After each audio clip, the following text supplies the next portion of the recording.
Assalamualaikum warahmatullahi wabarakatuh. Alhamdulillahirabbil alamin wassalatu wassalamun ala asrofil anbiya'i wa mursalin wa ala alihi wa sahbihi ajmain. Asyhadu alla ilaha illallah wa asyhadu anna Muhammadar Rasulullah la nabiyya ba'da. Alhamdulillah ya teman-teman, pada hari ini, pada Jumat yang berkah ini, kita dipertemukan Allah untuk membahas materi yang sangat penting yang akan teman-teman temui nanti di rumah sakit ya, terutama di poli penyakit dalam dan di ruangan UGD mengenai terapi insulin, bagaimana apakah perlu di sliding atau perlu di drip. Nah, pada hari ini akan kita bahas ya.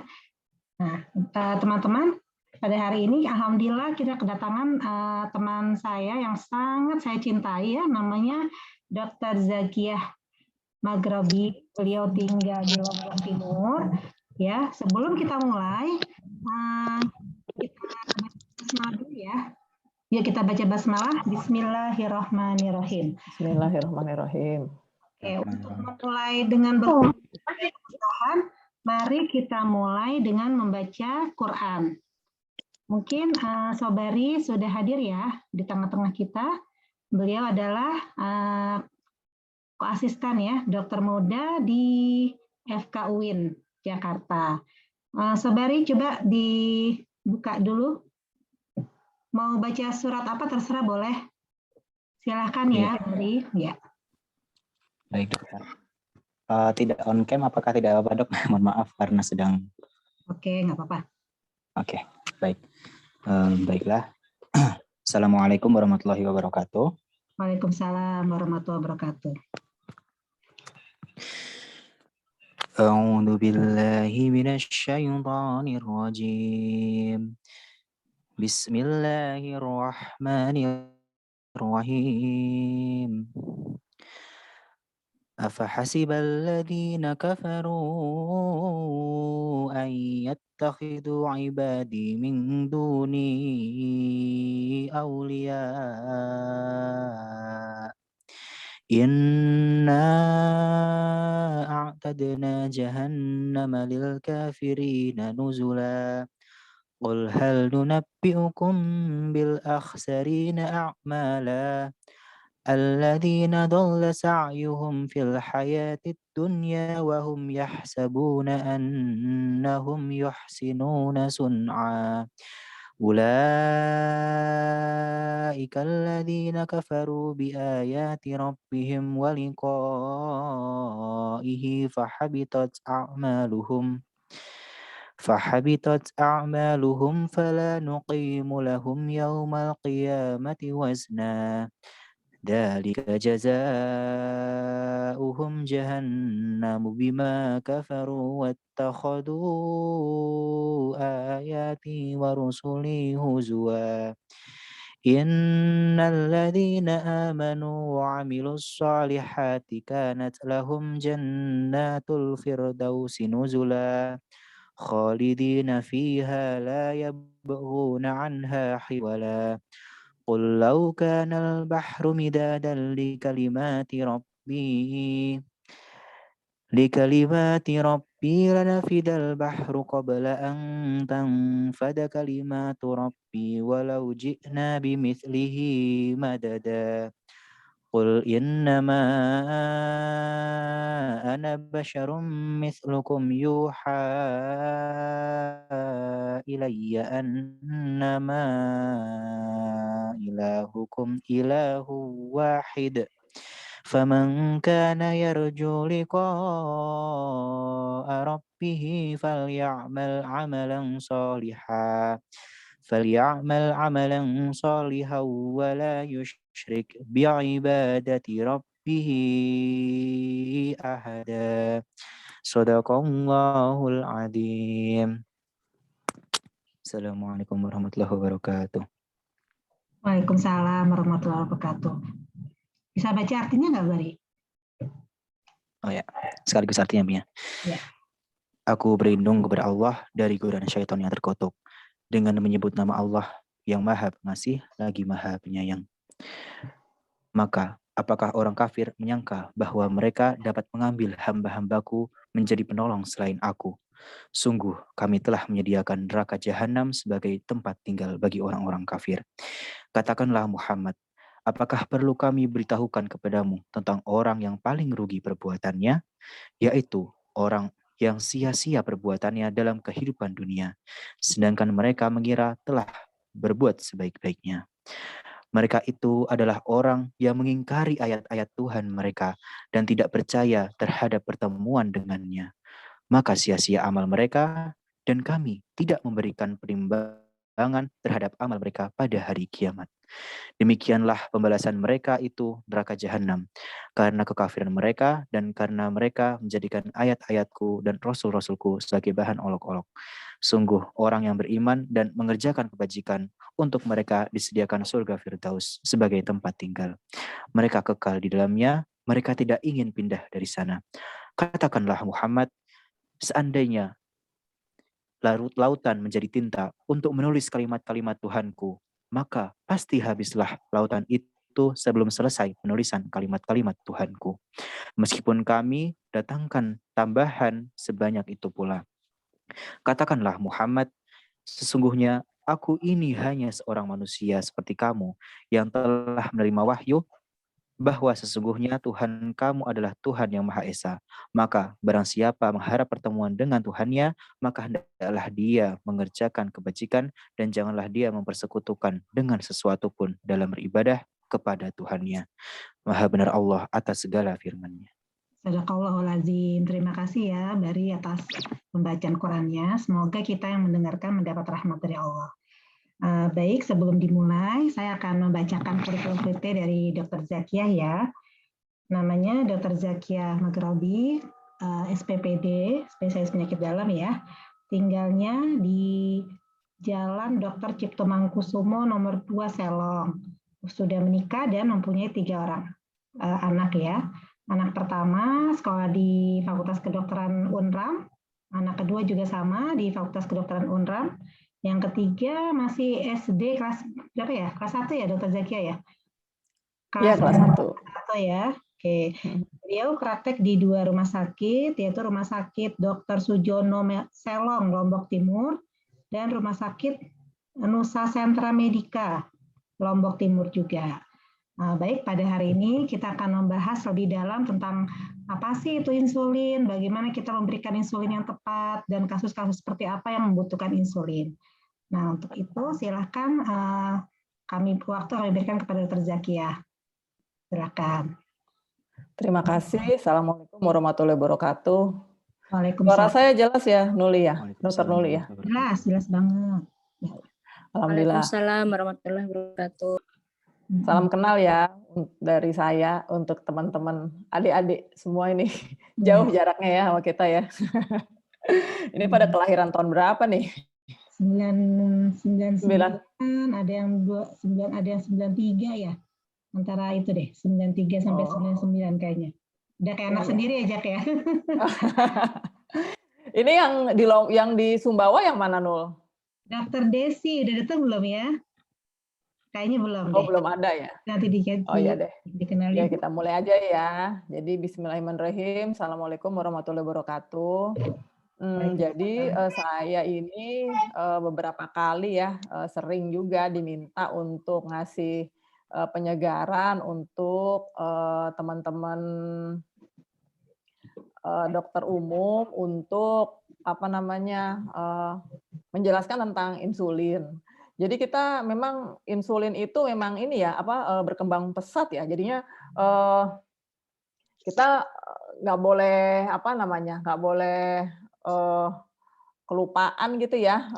Dan karena dia ada terus yang baru, jadi memang ilmunya tetap harus diupdate. Dan saat ini memang diharapkan untuk sejawat-sejawat yang di puskesmas itu bisa untuk mentitrasi insulin. Jadi biasanya memang kan inisiasi insulin dimulai oleh dokter spesialis ya. Tapi begitu dia kontrol ke puskesmas, kan kita periksa gula darahnya ya, itu biasanya kita diharapkan kita mampu untuk melakukan titrasi. Nah, itu yang targetnya itu dulu deh untuk yang rawat jalan ya. Kalau yang rawat inap mungkin kita bisa memilih kasus-kasus mana yang kita bisa putuskan memakai insulin drip atau insulin subkutan aja gitu. Pengantarnya sebentar saya coba share screen ya.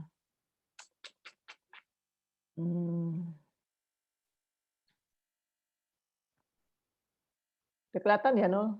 Kelihatan. Bentar dulu.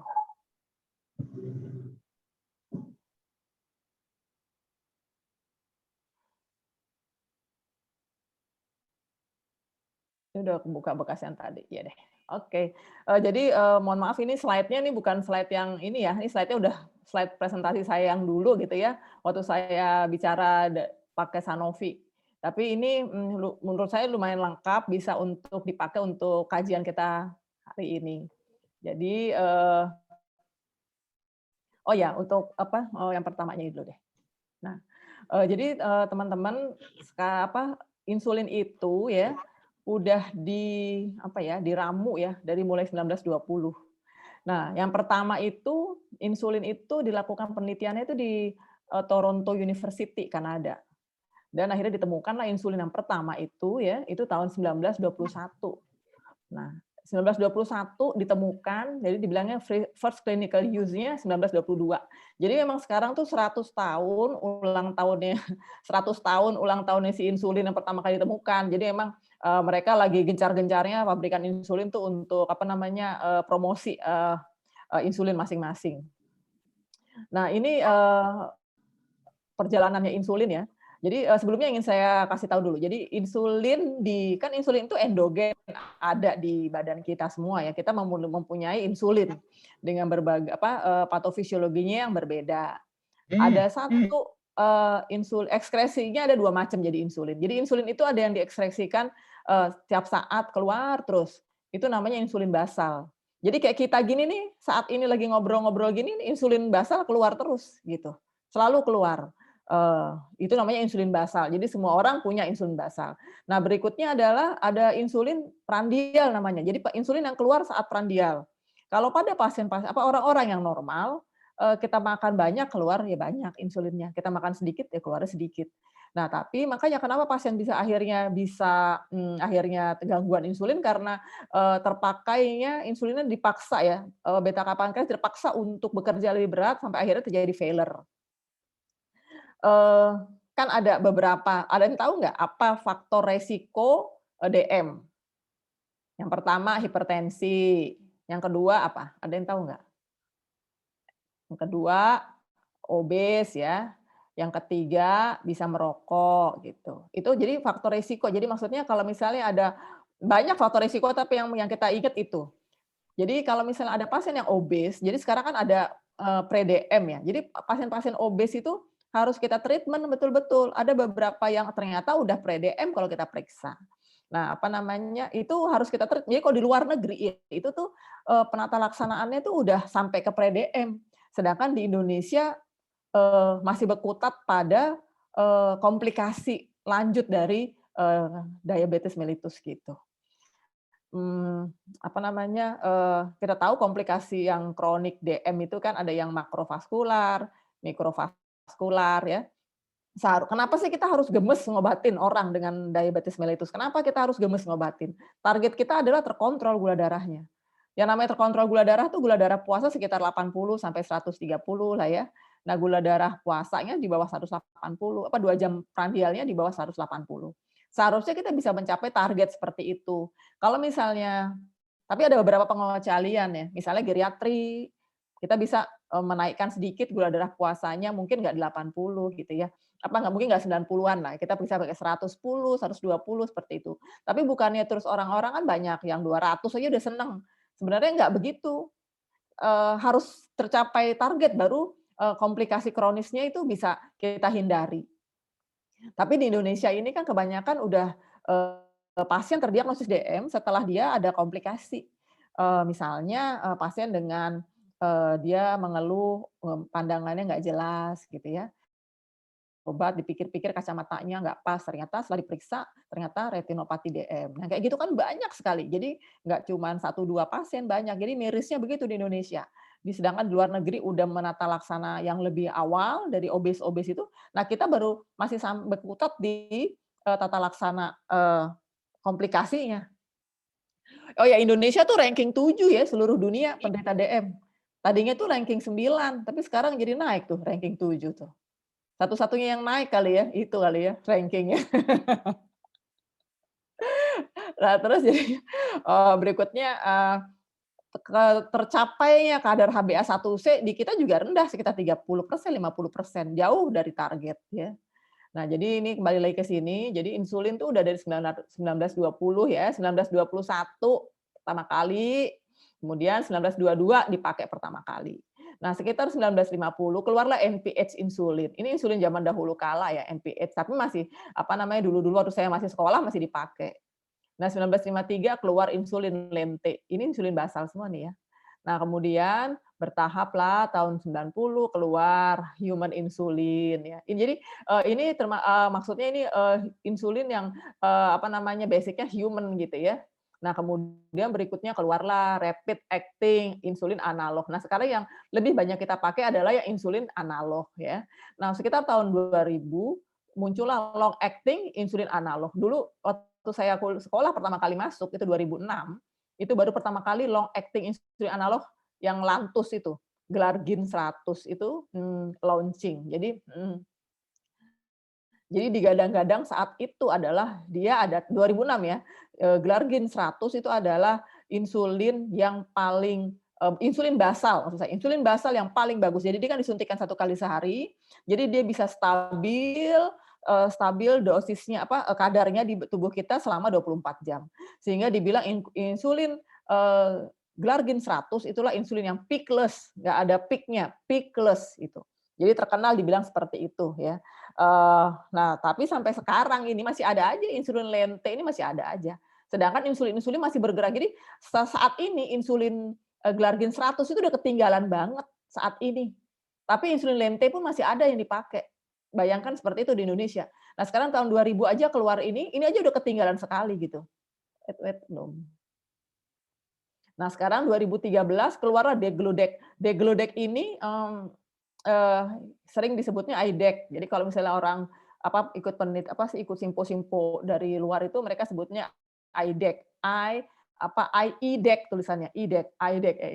Insulin Degludec. Nah, insulin Degludec ini insulin basal juga yang klaimnya dia bisa stabil sampai 36 sampai 48 jam gitu. Jadi kalau kita memakai insulin Lantus ini ya, kita harus pakai tepat kalau kita mau pakai. Misalnya kan kita suntik malam, misalnya malam jam 24 kita suntik 1 kali sehari kan, insulin basal ya, 1 kali sehari misalnya jam 10 malam. Maka dia tetap harus jam 10 kita suntiknya, selalu jam 10 begitu. Nah, kalau dengan Degludec ini bisa ada space sampai kira-kira dibilang sampai 12 sampai 18 jam. Jadi kalau misalnya lupa kita suntik, jadi bisa sampai kita bisa ulang misalnya malam lupa disuntik, besoknya itu masih bisa disuntiknya. Nggak seperti insulin Glargin 100 ini yang harus tetap tiap jamnya sama untuk memaksimalkan efeknya ya gitu.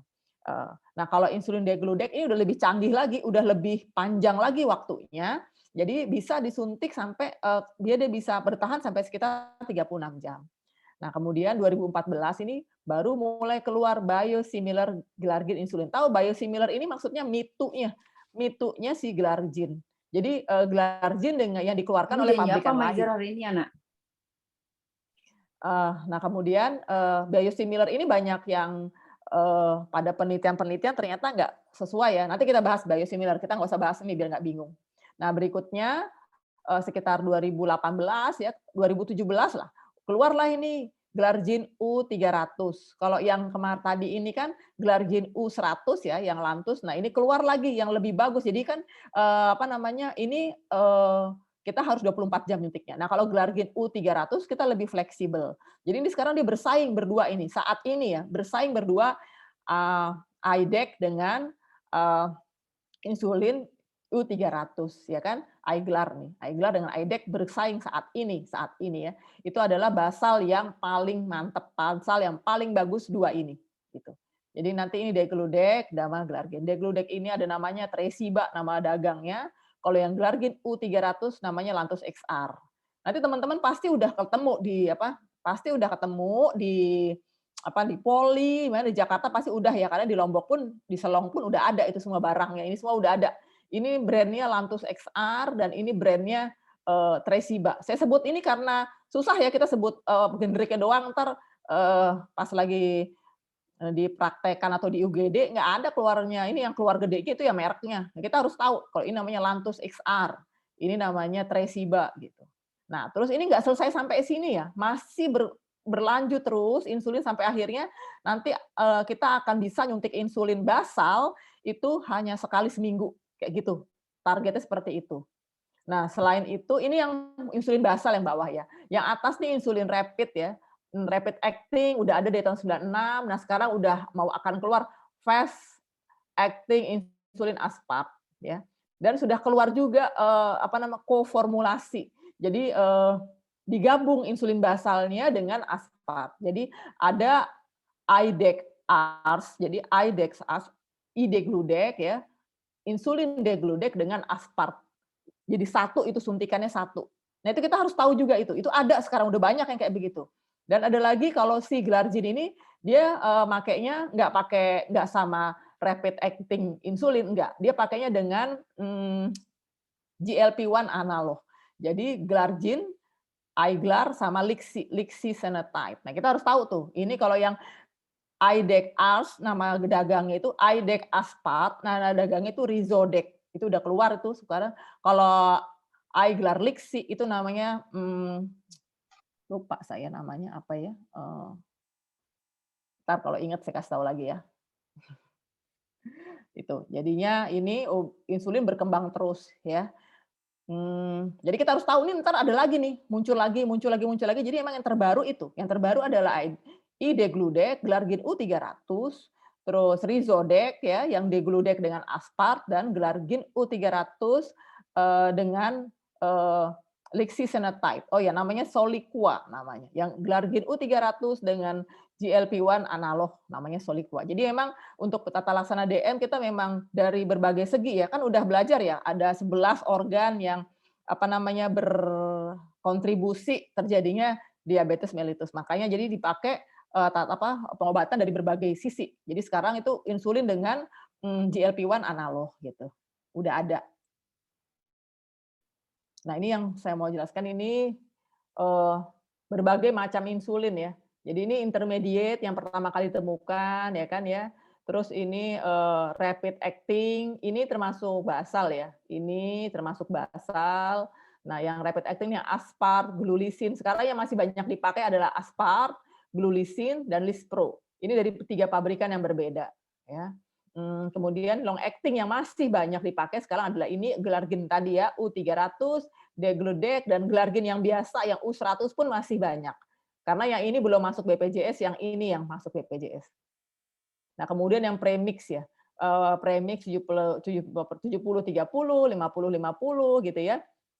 Ini ada yang 50-50, 75-25 dengan berbagai macam kelebihan dan kekurangannya. Sekarang pada pertanyaan kapan sih kita mulai kasih pasien DM itu insulin yang settingnya rawat jalan? Ya. Salah satu yang sering adalah jika pasien DM itu terdiagnosis TB paru gitu. Kalau udah dengan TB paru itu mau nggak mau kita harus ganti dia dengan insulin. Kenapa begitu? Karena efeknya saling meniadakan tuh. OAD itu oral antidiabetes dengan obat OAT, obat anti TB. Jadi OAT dengan OAD itu efeknya saling meniadakan. Jadi nggak boleh kita kasih, sebisa mungkin kita kasih itu dia insulin pada pasien-pasien yang terdiagnosis TB. Dan kan banyak ya orang pasien DM yang terdiagnosis yang akhirnya jadi TB itu banyak. Kenapa begitu? Karena memang kontrol gula darah kita, pasien-pasien kita emang jelek. Jadi pasien DM yang jelek kontrol gula darahnya, imunitasnya ya sangat turun, ya dia mudah terinfeksi, amat sangat mudah terinfeksi. Hubungan dengan imunitas ini juga ya, makanya kalau pasien-pasien DM yang mau divaksin COVID-19, sebaiknya adalah dia mencapai dulu kadar gula darah idealnya. Kenapa begitu? Karena vaksin yang disuntikkan itu kan memerlukan respon imun ya dari kita. Jadi vaksin yang disuntikkan ke kita itu kan belum jadi ya, itu hanya merangsang kita, imunitas kita harus dirangsang untuk membentuk antibodi. Nah, pada pasien-pasien yang kontrol gula darahnya nggak bagus, proses itu nggak berlangsung. Jadi proses pembentukan antibodi terhadap vaksin yang disuntikan itu nggak berlangsung sedemikian baiknya. Jadi khawatir jadi percuma ya nanti ya. Kan kita harus timbang-timbang manfaat mudarat kita suntik pasien vaksin. Makanya beruntunglah pasien-pasien yang rajin berobat tercapai gula darahnya saat ini mereka bisa langsung divaksin gitu. Tapi banyak kan yang datang ke poli, "Dok, saya mau vaksin." gitu. Terakhir kontrol setahun yang lalu, aduh capek deh. Banyak yang kayak begitu gitu. Ya nggak bisa lah. Mau gimana gula darah 400, 500, ya nggak bisa kita suntikan. Itu ya. Jadi yang pertama pasien adalah yang kapan kita pakai pada rawat jalan, settingnya adalah satu yang paling sering TB. Yang kedua ibu hamil. Ibu hamil banyak tiba-tiba dia kan ada yang emang DM terus hamil, ada juga yang DM gestasional. Itu kita harus pakai insulin yang kayak begitu. Kemudian yang terakhir lagi yang sering ya, kalau yang lainnya sih masih banyak. Yang sering itu adalah pasien yang dengan A1C yang tinggi. Pasien baru ya, inisiasi pasien baru ternyata dapat A1C-nya 9 gitu ya. A1C-nya 9. Nah, itu kita udah boleh langsung kasih insulin yang kayak begitu. Atau misalnya pasien yang udah dapat 3 obat gitu ya, tapi ternyata nggak mencapai target, ya itu berarti udah nggak bisa, itu emang harus kita kasih insulin. Oh iya, kita kan udah belajar ya. Jadi kita memberikan pasien terapi OAD, oral antidiabetes itu pada saat pasien udah terdiagnosis DM secepat mungkin ya langsung. Nah, kemudian kita bisa ngasih 1 obat, kemudian 2 obat. Nah, itu nggak lama-lama ya. Ada orang yang berobat 1 doang dapat metformin, lama banget itu. Jadi sekarang itu putusannya kita nggak lagi nunggu perbaikan gaya hidup dan sebagainya, baru kita kasih obat, enggak. Kita bisa langsung mulai metformin di awal gitu ya. Ya, tapi nggak boleh lama-lama. 2 bulan itu kalau enggak ya langsung kita intensifikasi, langsung tambah 2 obat, bahkan 3 obat untuk mencapai target gitu. Untuk mencapai target HbA1c. Kalau di buku-buku sekarang banyaknya bilangnya target A1C ya gitu. Nah, ini kan setting rawat jalan. Kalau setting rawat inap kayak gimana? Kapan yang kita kasih insulin pasien-pasien? Yang paling sering adalah pasien-pasien yang mengalami infeksi berat. Salah satunya adalah ulkus DM. Pasien dengan ulkus DM itu nggak ada ampun tuh, ya kita kasih insulin. Kita ganti switch ya dengan insulin gitu. Kemudian pasien misalnya luka bakar, pasien dengan miokard infark, STEMI, non STEMI, UAP kita kasih. Pasien-pasien stroke itu kita kasih langsung insulin. Nah, yang pasien-pasien yang gawat darurat seperti itu, seringkali kita memerlukan pemberian insulin di drip. Jadi insulin yang di drip itu adalah insulin yang rapid acting. Biasanya yang dipakai adalah aspart atau glulisin. Kita bikin formulanya biasanya ada 50 unit aspart atau glulisin, dimasukkan dalam 50 cc NS, kita biasa pakai syringe pump. Maka dalam tiap 1 cc NS akan mengandung 1 unit insulin, aspart atau glulisin. Nah, kita mulai tergantung dengan gula darahnya saat itu. Kalau sekitar 300-an mungkin bisa kita mulai 3 unit dengan titrasi ya gitu. Titrasinya macam-macam. Kalau saya biasanya bisa titrasi, kita lihat kondisinya. Kalau misalnya emang gawat pasiennya, kita bisa lebih cepat titrasi dosisnya.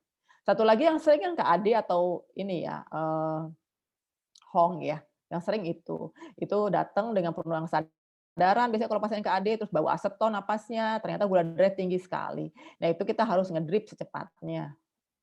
Loading dulu sebelumnya sambil kita periksa lihat jantungnya ada kardiomiopati enggak, kardiomegali enggak, sambilan lihat-lihat rongkinya ya. Memang itu kita harus cepat kalau pasien KAD ya. Sambilan kerja, sambilan loading. Saya pikir biasanya sih loading 300 di awal itu masih bisa kalau pasien KAD. Sambilan kita lihat ya, sambil kita EKG terus kalau bisa ada ronsen toraks untuk tahu dia ada kardiomegali atau enggak. Nah, berikutnya kalau enggak ada kardiomegali kita bisa lebih agresif untuk memberikan cairan pada pasien-pasien KAD dan di drip insulinnya. Ini nggak usah. Ini perbedaannya si Glargine 300 dan Glargine 100 ini nggak usah lah ya. Yang jelas gini ya, udah udah postulat umum ya, sesuatu obat ya, terutama di insulin ya, di dunia perinsulinan ya. Jadi sampai saat ini nih para ahli masih, melakukan berbagai macam penelitian untuk mencari insulin yang benar-benar sama dengan insulin yang Allah kasih ke kita gitu ya. Sampai saat ini belum ketemu gitu kan, yang mimicking sama persis masih berlangsung. Jadi selama ini ya, insulin yang baru keluar itu niscaya tuh lebih baik dari insulin yang lama. Percaya deh kayak gitu kalau saya. Jadi karena mereka melakukan pembaharuan. Sama aja kayak misalnya update-update iOS gitu ya, update-update iOS itu kita tuh pasti ada bugs-nya diperbaiki dan sebagainya kayak gitu. Jadi insulinnya udah semakin yang baru itu biasanya emang lebih baik gitu. Makanya kita harus selalu update ya. Nah, ini yang penting ya. Jadi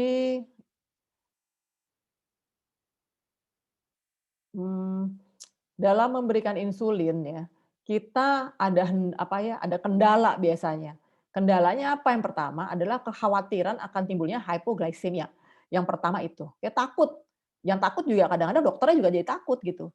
Padahal kalau misalnya kejadian hypoglycemia pada pasien-pasien DM yang mendapat insulin itu nggak seberat pasien-pasien yang menderita hypoglycemia karena OAD gitu. Kalau misalnya pasien-pasien, kan banyak kita sering ketemu ya, pasien tiba-tiba nggak sadar, gula darahnya bisa 40, 50, ternyata setelah dianamnesis dia pakai glibenclamid. Sering kan, apalagi yang geriatri, sering kayak gitu. Nah, kalau misalnya pasien dengan seperti itu biasanya bisa sampai 2 hari itu naik turun. Jadi misalnya udah stabil gula darahnya, ternyata besokannya turun lagi gula darahnya. Kita kasih lagi kan ulang lagi prosedurnya kayak gitu, bisa sampai 2 hari, 3 hari itu. Tapi kalau dengan insulin, karena insulin basal itu kan waktu paruhnya sampai 24 jam. Jadi begitu 24 jam ya udah selesai kalau kita udah nggak suntikkan lagi. Tapi walaupun nggak bahaya, pengalaman hypoglycemia pada pasien-pasien DM itu tuh nggak nyaman sekali buat dia. Takut dia itu.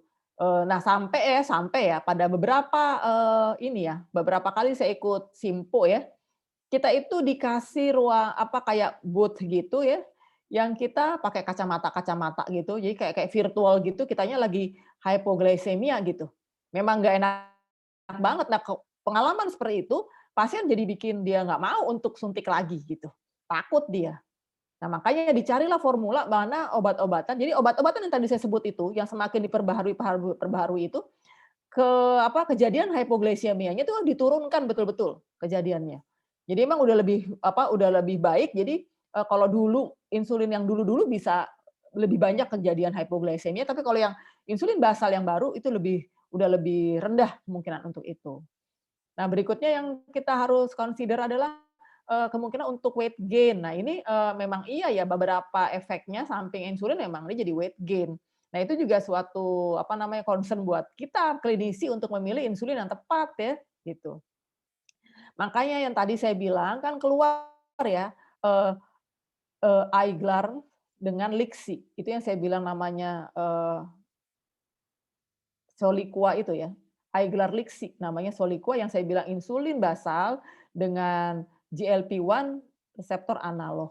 Nah, itu tuh si lixisenatide, jadi kan Aiglar dengan lixisenatide. Lixisenatide itu ada efek untuk menurunkan berat badan, untuk weight gain. Jadi untuk pasien-pasien misalnya DM yang obes, kita bisa pilihannya pakai itu insulinnya. Insulin yang si Soliqua itu, yang Aiglar Lixi. Kita bisa milih begitu. Nah, itulah gunanya kita tahu itu karakteristik masing-masing insulin untuk kita berikan pada pasien-pasien yang sesuai dengan karakteristik mereka juga gitu. Nah, kemudian efikasinya, seberapa banyak efikasinya? Udah pakai dosisnya gede tapi nggak turun-turun. Nah, itu juga suatu perhatian untuk kita ya. Nah, kemudian berikutnya big dosis, big volume. Nah, pada lantus yang pertama, ini kan tadi saya bilang ya, lantus pertama yang Glargine U100 itu tuh memang dosisnya lebih besar. Tapi dengan yang baru, insulin basal yang terbaru, yang lantus XR, yang iGlar 300 dan iDec-Gludec itu dosisnya lebih kecil dengan volume yang kecil dengan dosis yang sama gitu. Jadi emang yang disuntikan lebih sedikit. Dia ada membentuk deposit di subkutis, di subkutan kita sampai akhirnya akan dirilis sedikit-sedikit itu. Ya makanya jadi big dosis, big volume ini suatu konsiderasi juga buat kita untuk memilih ya insulin untuk pasien-pasien. Gitu.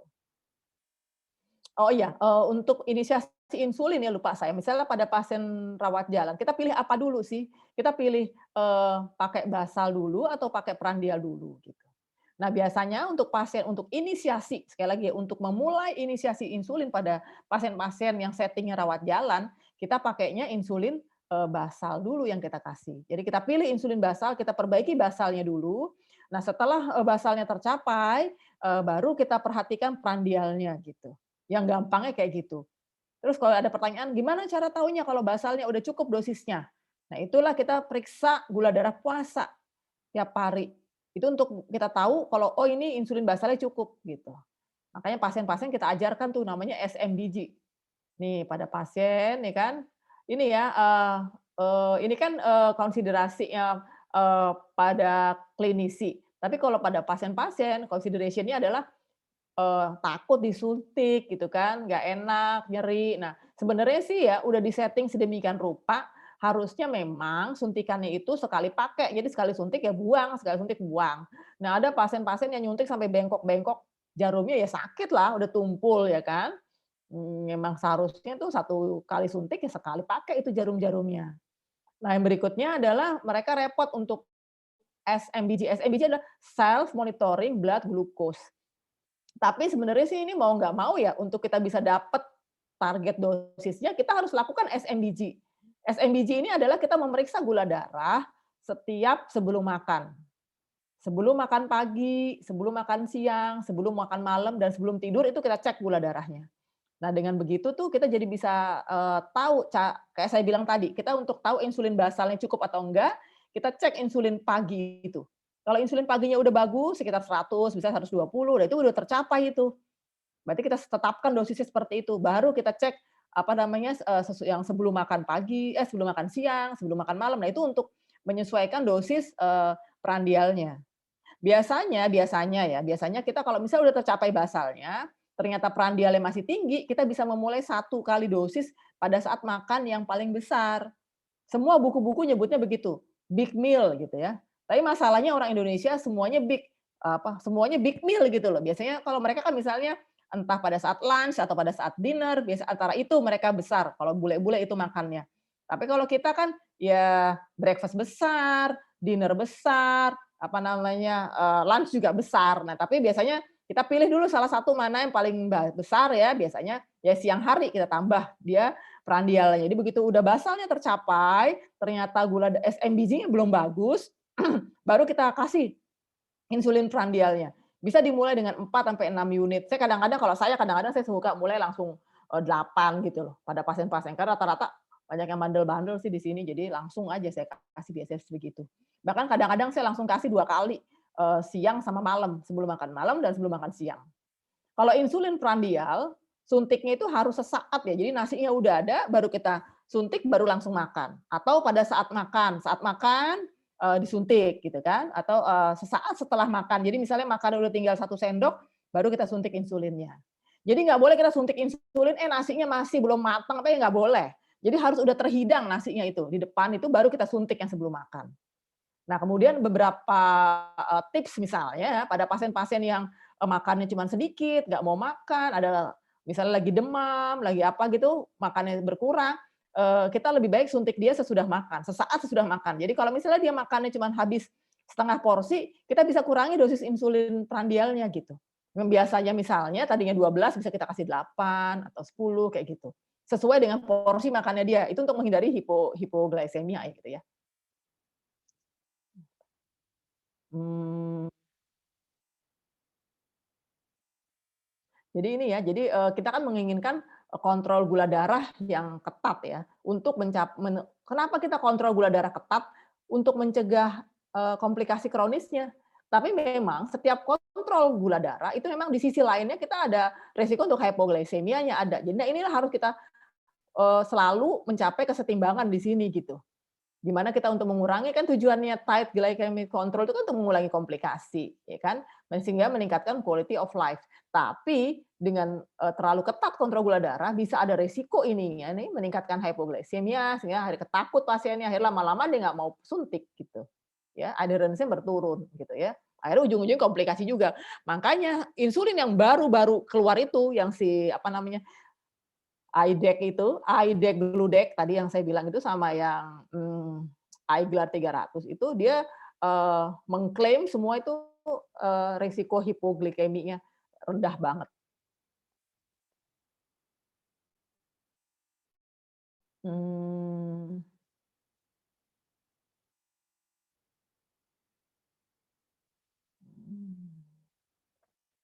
Nah ini ya, jadi gimana caranya kita untuk bisa insulin basal yang ideal tuh yang kayak gimana sih? Ya yang pertama ya harus cover 24 jam ya kan. Kemudian dia harus bisa menurunkan risiko hipoglikemianya ya kan. Kemudian stabil kemampuannya untuk melakukan glukosa menurunkan kadar glukosanya harus stabil. Kemudian yang fleksibel dosisnya. Maksudnya yang fleksibel ini kalau misalnya lupa-lupa bisa gitu ya. Ya saya pikir itu dulu, yang lainnya ini udah yang lainnya bisa sambil diskusi lah. Ini udah beberapa penelitiannya nanti kita bahas panjangan nanti. Saya pikir itu dulu, Nul. Ya, makasih Dr. Zakia. Mungkin perlu diberitahu cara memulai ini terapi insulin, misalnya pasien usia 50 tahun, berat badan 50, kita memulai dengan terapi basalnya mungkin langsung gini. atau dengan 30% dari itu ya, coba. Biasanya gini, jadi kalau misalnya pasien baru ya, inisiasi ya, biasanya kita mulai dosis 10 memang. Secara rata-rata kita mulai dosis 10. Kecuali kalau misalnya pasiennya ada gangguan fungsi ginjal kan ya. Biasanya aware-nya itu aja yang kita harus hati-hati. Pasien dengan gangguan fungsi ginjal, kita bisa mulai dengan 8 dosisnya. Tapi rata-rata 10 itu aman. Secara kasar ya, itu 10 itu aman untuk memulai dosis. Apalagi insulin yang terbaru ini. Jadi misalnya mereka insulin terbaru ya, yang si Tresiba dengan si Lantus XR, si IDEC, Gludec dan Aiglar 300 itu mereka kalau misalnya kita suntikan 10 unit insulin ya, maka yang akan dirilis itu hanya 8, yang 2 akan disimpan di deposit. Demikian seterusnya, suntik lagi, tersimpan lagi 2, masuk ke badan 8, kayak gitu. Sampai akhirnya setelah kurang lebih 10 hari baru tercapai stabilitas itu. Karena dia dilepas slow release gitu ya, pelan-pelan gitu ya, extended release, makanya dia tuh kemungkinan untuk hiponya kecil gitu. Jadi rata-rata saya mulai secara kasar itu mulainya itu 10. Tapi kalau misalnya terlalu tinggi gula darahnya, misalnya 400 gitu ya, ya bisa kita mulai dari 14 kayak gitu. Tapi kalau misalnya kita mau ini Nul, misalnya kita sebelumnya pakai ini ya, drip ya, drip insulin. Misalnya stabilnya di 4 unit misalnya gitu ya. Stabil gula darah di 4 unit per jam. Ya kita hitung kan 24 jamnya, coba nih ya. 4 kali 24 ya kan sama dengan 96 kan. Kita nggak pakai semua, kita pakai 80%. 80% sama dengan 76. Nah, kita bagilah bisa bagi 3. Bagi 3 dulu ya. Bagi 3 kira-kira 25-an ya, sekitar 20 lah bisa kita pakai. Misalnya 20 insulin basalnya atau 22 insulin basalnya, kemudian yang 3 kalinya bisa 15 gitu. Jadi insulin basal harus lebih tinggi ya, kita nggak usah takut pakai insulin basal. Apalagi dosisnya itu banyak, besar kayak gitu tadi. Kita jangan misalnya si basalnya 10, prandialnya 3 kali 10, nggak kayak gitu. Jadi kebutuhan basal ini lebih banyak. Selalu lebih banyak kebutuhan basal. Jadi basalnya ikut turun, maka kalau basalnya turun, otomatis prandialnya akan ikut turun. Makanya jadi kita tuh kalau misal nanti ini nih kita akan titrasi ya. Jadi misalnya kita udah pakai tadi ya 3-4 unit stabilnya. Gimana caranya kita bisa tahu ini stabil 4 unit? Ya memang kita perlu ngedrip itu sekitar 1 atau 2 hari gitu ya. 2 hari lah misalnya kita ketemu rata-ratanya sekitar 4, kita rata-ratain gitu ya kebutuhannya. Misalnya setelah stabil di 4 unit ya kita hitung misalnya. Misalnya stabil di 4 unit. Jadi tadinya misalnya awalnya 5, terus turun jadi 4, terus jadi 3 gitu. Atau kita hitung rata-ratanya. Rata-ratanya berapa? 3 unit ya 3 unit kita ambil. 3 kali 24 gitu kan. Baru kita hitung. Kalau tadi kan contohnya 4 kali 24 jam, jadi sekitar 96 terus dikali 80% aja kan sekitar 80-an ya 76-an. Baru kita bagi 3. Kasarnya begitu. Bagi 3 itu untuk dapat dosis insulin basalnya. Sekitar ini kan dapatnya sekitar 25-an ya kalau 4 unit. Ya kita bisa pakai 22, saya biasanya kurangin lagi itu. Kemudian baru sisanya kita kasih buat prandialnya. Nah, karena seiring dengan perbaikan infeksinya ya, kondisi akut yang membaik, pasien STEMI aja, kalau misalnya udah hari ketiga, keempat itu biasanya kebutuhan insulin akan cenderung turun gitu. Makanya kita cek nanti basalnya aja kita cek tuh awal. Jadi agak bingung kita kalau misalnya mau mencapai insulin basal dan prandialnya sekali-kali langsung kita bisa target terkontrol tuh agak susah. Jadi kita pakai yang basalnya dulu. Begitu kita kasih misalnya basalnya 24 unit, setelah 3 hari setelah itu kita cek aja gula darah puasanya. Nanti kalau misalnya gula darah puasanya misalnya dengan 12-20 misalnya dengan 14 unit ya, terus kita dapat gula darahnya misalnya, kan kita ceknya seminggu bisa 2 kali ya. Misalnya yang pertama hari Senin kita cek gula darahnya masih 280 puasanya. Terus kita cek lagi Rebonya ternyata turun jadi 240. Nah, berarti itu yang insulin yang 14 unit itu masih insulin basal masih bekerja tuh. Kita nggak naikin dulu.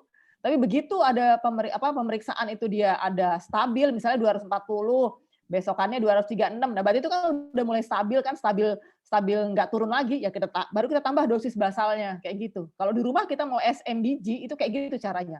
Jadi begitu dia itu stabil nggak turun, ya kita tambah itu sampai tercapai dosisnya. Gitu Nul. Oke, terima kasih. Ada pertanyaan? Mungkin dari teman-teman yuk yang mau bertanya silakan raise hand atau coba bisa dibuka dulu ya itunya ya.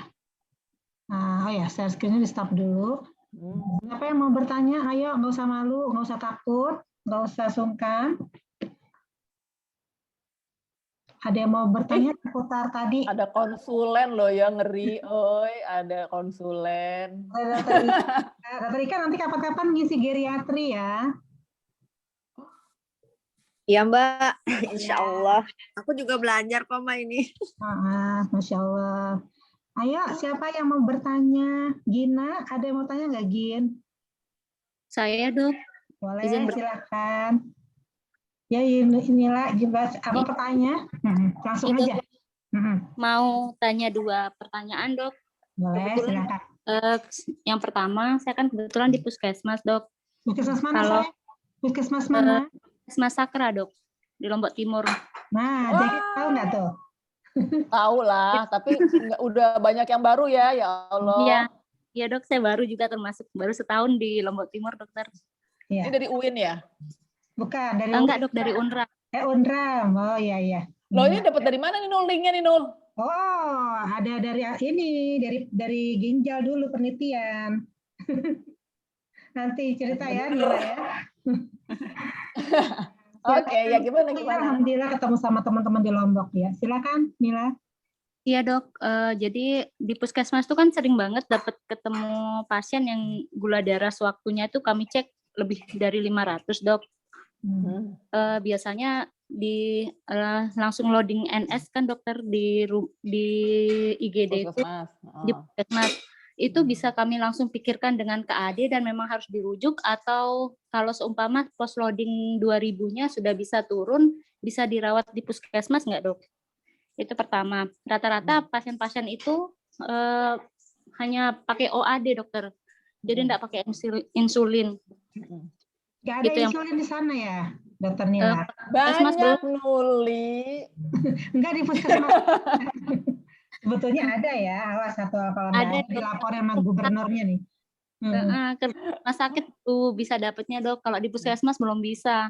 Kecuali pasien-pasien PRB baru bisa dilanjutkan di puskesmas. Baik. Terus yang kedua, Dok,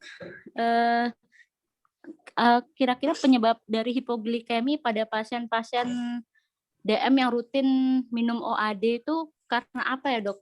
Nggak jarang juga saya dapat pasien kalau misalnya mereka itu rutin minum OAD, dokter, tapi pas dicek itu datang dengan keringat dingin, udah lemas, letih, seperti itu, Dok. Dicek gula darahnya pernah dapat sampai 46 gitu, Dok, pasiennya. Oke. Mungkin itu, Dok, dari saya. Ya, terima kasih. Ya. Salam. Langsung aja ya. Langsung dijawab ya, Nur? Ya, langsung aja. Ya. Jadi yang pertama ya, jadi kalau pasien tiba-tiba gula darahnya 500 gitu, kalau saya sih langsung dirujuk. Karena kan pemeriksaan di puskesmas terbatas. Kemungkinan besar itu pasien perlu insulin itu kalau udah 500 itu, kemungkinan besar. Pengalaman saya selama ini di UGD gitu. Jadi apalagi kita harus cek elektrolit, harus lengkap kita cek itu fungsi hati, terus kita ronsen toraks. Jadi kalau saya sih pertolongan pertama boleh di loading, terus dirujuk aja ke rumah sakit kalau kayak begitu. Jadi maksudnya gini, kita kan misalnya ya, kan sekarang banyak yang suka protes-protes gitu ya, misalnya kita disu itu kita nggak salah tuh kalau kita udah merujuk. Tapi kalau kita tahan di puskesmas itu mungkin kita salah gitu. Karena kita kalau pasien dengan gula darah sekian tuh, kan berarti kan pada kondisi hipermetabolik itu ya, kita harus periksa semua. Elektrolit, fungsi ginjal, fungsi hati, ronsen toraks. Nggak jarang ternyata dia itu pneumonia berat. Sering tuh saya dapat begitu. Terus kalau ada efusi pleura gitu kan, kadang-kadang kita periksa terlalu panik, kita nggak dengar vesikulernya lemah, misalnya menurun di kiri, menurun di kanan gitu. Padahal sih ya ternyata begitu. Itu banyak banget yang saya temu kayak begitu. Jadi ya kalau udah sampai 500 sih mah rujuk aja. Karena kalau 500 kan gini ya, glibenclamid itu memang dibilangnya bisa sampai 10 mili ya. Tapi 5 mili aja resiko hiponya besar gitu. Kan di puskesmas tadinya glibenclamid sama metformin. Kita maksudnya nggak bisa titrasi lagi gitu dengan glibenclamid. Kalau kita mau kasih 10 mili ya udah resiko itu kita kasih. Resiko hiponya ya besar. Gitu. Jadi kita rujuk aja ke rumah sakit kalau kasus yang kayak begitu. Berarti rata-rata pasien dengan saya menganggapnya stres hiperglikemi ya, Dok. Berarti dengan stres hiperglikemi itu harus dirujuk memang ya, Dok? Ya, karena kita harus cari etiologinya. Stabil seperti itu, Dok? Ya, rujuk aja untuk amannya. Kalau misalnya memang sih akhirnya gini, kalau misalnya dia stabil, kan bisa kita rujuk dengan rawat jalan gitu ya. Oh, berarti tergantung kondisi umumnya juga ya terjadi. Tapi kalau misalnya dia kondisinya berat, ya kan, tanda vitalnya jelek gitu ya, ya kita rujuk ke UGD. Tapi kalau misalnya dia jalan-jalan, ketawa-ketawa 500 kan banyak juga yang kayak gitu. Ya tetap kita rujuk karena untuk berarti tuh kemungkinan untuk pakai OAD nggak bisa.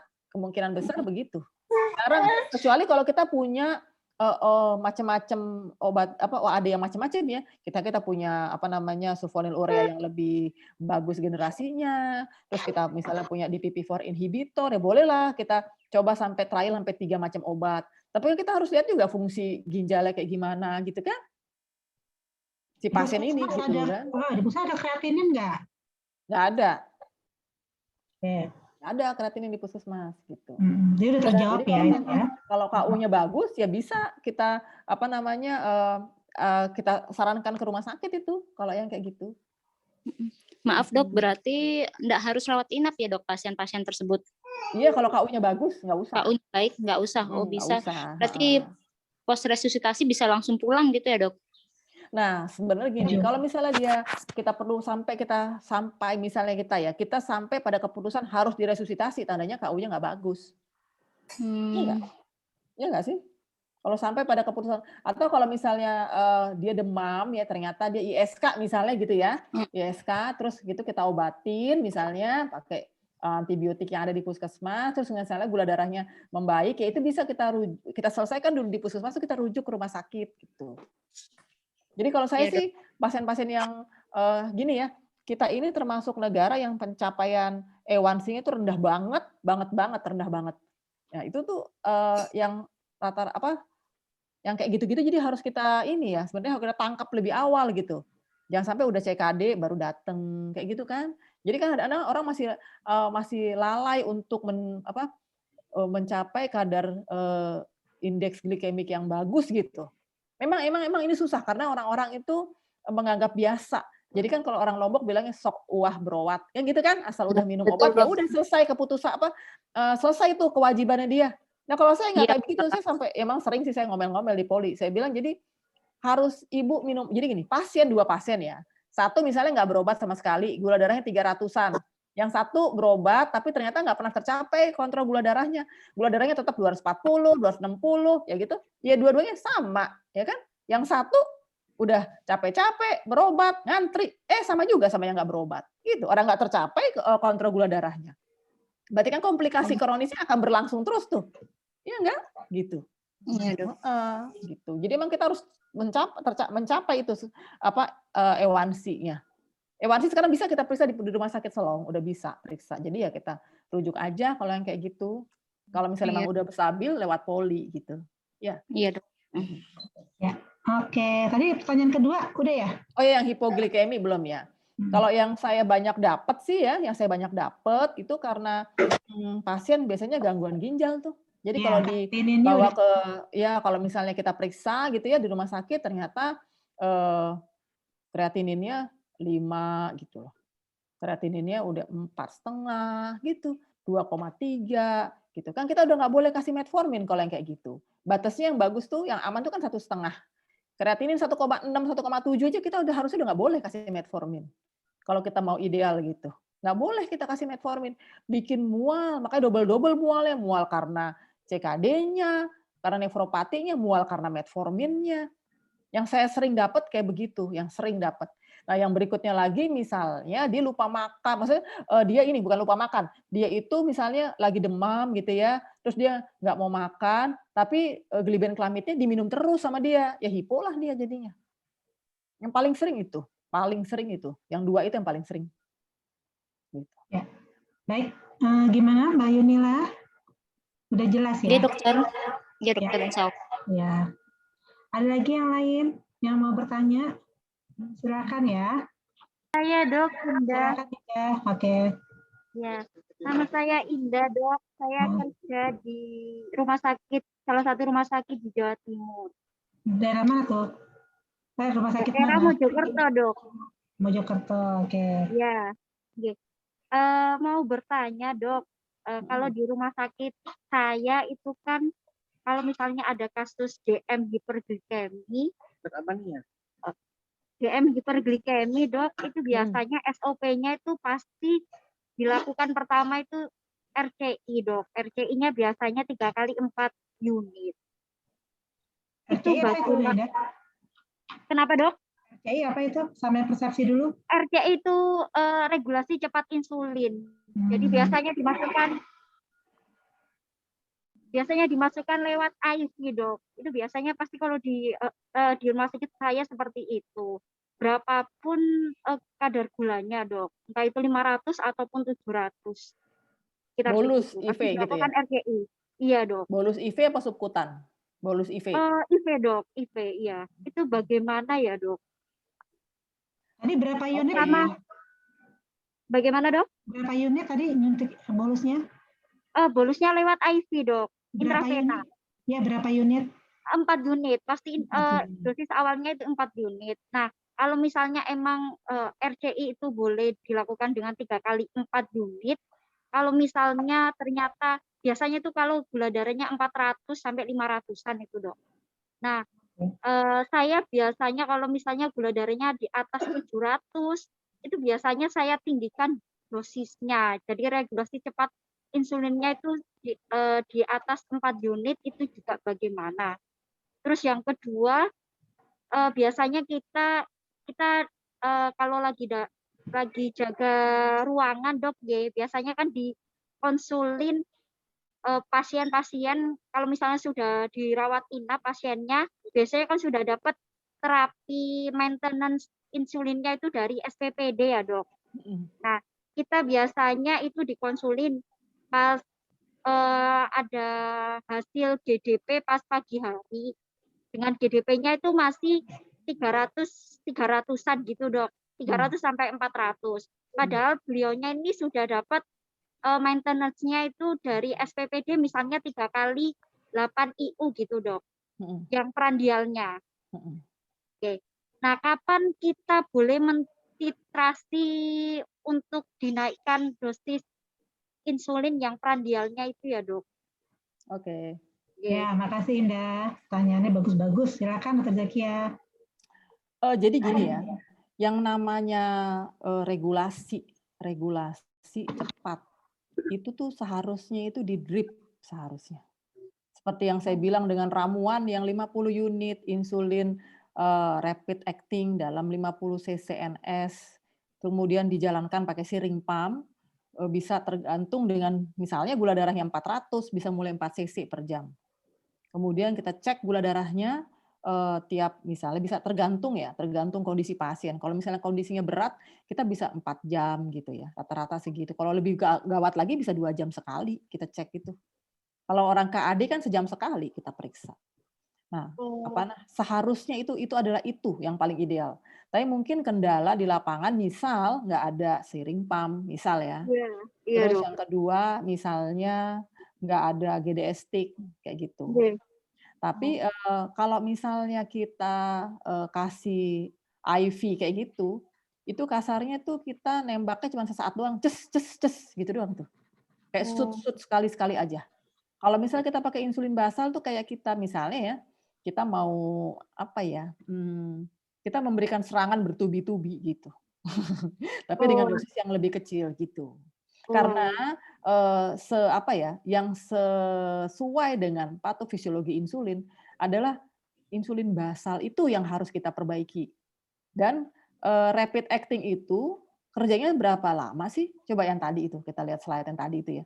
Paling berapa jam? 8 jam, 4 jam. Orang rapid kok cepet. Setelah itu dia nggak bekerja lagi. Sedangkan kalau misalnya orang dalam metabolisme yang stres metabolisme ya, itu kan dia stres itu sepanjang saat 24 jam. Makanya insulinnya dikasih 24 jam juga. Dulu waktu lagi saya mau lulus ya, saya lulus kira Desember 2010 itu, kira-kira 2009, 2008 itu ya, itu konsulen-konsulen kita itu bikin penelitian itu pasien-pasien dengan kaki DM. Pasien-pasien kaki DM yang dapat insulin titrasi insulin drip insulin yang jauh lebih lama dibandingkan dengan yang drip di awal aja kemudian diganti subkutan, maka penyembuhannya jauh menang yang dapat insulin yang dititrasi itu gitu. Jadi memang tujuannya adalah kalau pada pasien stres metabolik itu secepat mungkin kita capai itu kontrol gula darah yang bagus. Secara kasar di bawah 200. Tapi kalau kita pakai IV yang sekali shoot aja itu ya cuma saat itu doang kita dapat itu dia. Gitu. Tapi memang ada berbagai kendala ya. Nah dulu waktu lagi saya masih residen itu, kalau misalnya nggak ada siring pump, terus kita yakin ini pasien nggak ada, misalnya jantungnya bagus, bisa kita kasih 1.500 misalnya ya, 1.500 cairan maksudnya ya kan. Kita kasih misalnya total dosis. Jadi kan secara umum itu pasien kita ini orang normal tuh membutuhkan tuh 1 unit sejam. Jadi kalau 24 jam itu 24 unit. Jadi pasien kita ini loh, ketawa-ketawa ini nih ya, kita cengar-cengir ini, kita kalau udah keluar ini insulin ini basal 1 unit per jam. Gitu. Jadi pasien yang kalau misalnya kita drip dia, misalnya kita pakai insulin NS ya, masukin 8 unit terus jalanin di infusnya. Itu tuh udah terjadi insulin basalnya gitu. Maksudnya insulin basal udah kita dapatkan itu. Tapi kan itu memang yang paling ini ya, ekstrim kalau misalnya kita nggak ada siring pump gitu. Tapi memang yang paling ideal lah adalah pakai itu. Kalau misalnya kayak sliding scale juga kita udah nggak terlalu pakai ya, karena jadi gini ya, sliding scale misalnya kita cek sekarang gula darahnya misalnya ya adalah 300 gitu ya. Kita terus kasih berdasarkan gula darah 300 itu kita kasih subkutan misalnya 10 unit atau 15 unit subkutan misal gitu ya. Itu udah nggak tepat karena apa? 300 ini adalah perbuatan insulin yang sebelumnya. Jadi gini ya, misalnya kan kita kayak tadi saya SMBG, saya bilang kita cek gula darahnya itu kan sebelum makan pagi, sebelum makan siang, sebelum makan malam. Misalnya sebelum makan siang kita periksa, ternyata gula darahnya 300, berarti yang kurang itu adalah insulin pagi. Yang kurang. Gitu. Jadi yang insulin saat ini cukup atau nggak cukup, kita taunya nanti. Pada saat sebelum makan malam itu kita cek, baru kita tahu bahwa insulin yang kita suntikan pada siang hari itu cukup dosisnya. Jadi bukan misalnya kita dapat sekarang 300, sekarang kita suntikan 300, enggak kayak gitu. Kalau yang prandial ya, enggak gitu yang prandial. Yang prandial itu adalah perbuatan insulin pagi. Jadi gini, kalau misalnya kita makan, yang kita bayangkan gini ya, buat misalnya nggak ngerti, kita makan 1 piring gitu ya, maka tubuh kita itu dikasih waktu sampai maksimal 2 jam untuk menyelesaikan semua gula yang ada di darah itu harus normal. Jadi 2 jam itu totally normal semua, seharusnya begitu. Karena orang normal begitu. Jadi kalau misalnya udah sampai siang masih 300, berarti insulin yang pagi, prandial pagi ini yang nggak cukup. Paham nggak maksud saya gitu? Nah kalau insulin malam, misalnya malam kita suntik sebelum makan malam, ternyata masih 250. Berarti insulin yang tadi kita kasih pada siang hari itu kurang. Gitu. Berarti koreksinya untuk besok makan siang dinaikinnya ya. Ya, jadi gini, kalau misalnya makanya kita kalau SMBG itu kita kan datanya ada banyak, jadi kita bisa atur itu pasiennya. Jadi yang sekarang ini adalah yang punya yang tadi ya, berarti besoknya yang kita tambah gitu. Oh, besoknya berarti ya. Begitu Gitu. pula dengan yang gula darah puasa ya, Dr. Zakia ya. Ya. Banyak perlu di ruang dijaga begini. Banyak pasien yang melaporkan ke saya gini, gula darah paginya misalnya 90 atau 70. Nah, tapi yang dia turunkan malah gula darah postprandial malam. Nah, padahal bukannya itu yang diturunkan, tapi harusnya yang basal gitu. Ya. Jadi itu emang ada kayak ini sih, ada kalau gula darah puasa itu kan ada kayak Somogyi effect atau Down phenomenon, itu kita harus nanti kita baca lagi. Kalau kan sekarang dikasih tahu bingung tuh, ya kan? Itu ada efek itu juga kan ya. Entah kita taikan atau kita turunkan itu kan kita harus cek ada Somogyi effect-nya ya kan? Kita harus cek bedtime-nya gitu kan? Tapi itu nanti deh, itu nanti. Tapi secara ini yang dokter Nuli bilang itu betul itu. Jadi kalau gula darah puasa itu ada perbuatan basal, gula darah puasa. Jadi dengan nyambung pertanyaan yang tadi ya, kan gula darahnya 400 tuh katanya ya kan? Sedangkan dia cuma pakai prandial doang. Ya enggak? 3 kali berapa tadi kan? 3 kali 6 lah dok misalnya. Ya, berarti ya basalnya kurang. Tambah basalnya gitu. Oh, basalnya. Berarti pas Basalnya malam kurang. ya dok? Kenapa? Pas malamnya ya dok? Ya, basalnya yang kurang gitu. Gitu. Ya, gitu ya. Tadi udah jelas ya tadi ya. Iya dok. Oh berarti lebih disarankan untuk dilakukan drip ya dok. Kalau misalnya ketemu di IGD dengan kasus DM hiper. Ya.